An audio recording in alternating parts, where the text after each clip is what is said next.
Hello' ৰাইজ, এয়া আমাৰ মানুহজনে ৰাতিপুৱাই গোটেই পেকিঙত লাগিছে। আৰু আমাৰ আচলতে এনেকুৱাই হয় যে আমি যেতিয়া ওলাই যাওঁ ক'ৰবালৈ, এওঁ পেকিঙৰ কামখিনি কৰে আৰু মই এনেকৈ গোটেই খানা ৰেডি কৰোঁ।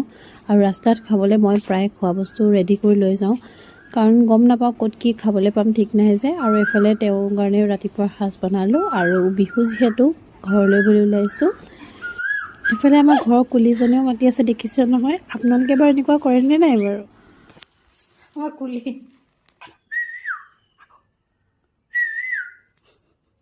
এইফালে আমি ওলাইছোঁ দুয়ো, আৰু এইফালে ধুনীয়াকৈ ওলাই গৈছোঁ। আৰু এই আমাৰ বোকাহাটৰ ভাড়াঘৰটোৰ পৰা আপোনালোকক ভিডিঅ' দেখালোঁ, তাৰপিছত মিঠাই ল'লোঁ, তাৰপাছত আৰু আমাৰ জাৰ্ণি আৰম্ভ হ'ল। আচলতে জাৰ্ণিটো এনেকুৱাই থাকে, কিন্তু আমি ডেষ্টিনেশ্যনটোতকৈ বেছি জাৰ্ণিটোৱে এনজয় কৰিব লাগে। এতিয়া জাৰ্ণি এনজয় কৰি গৈ আছোঁ আৰু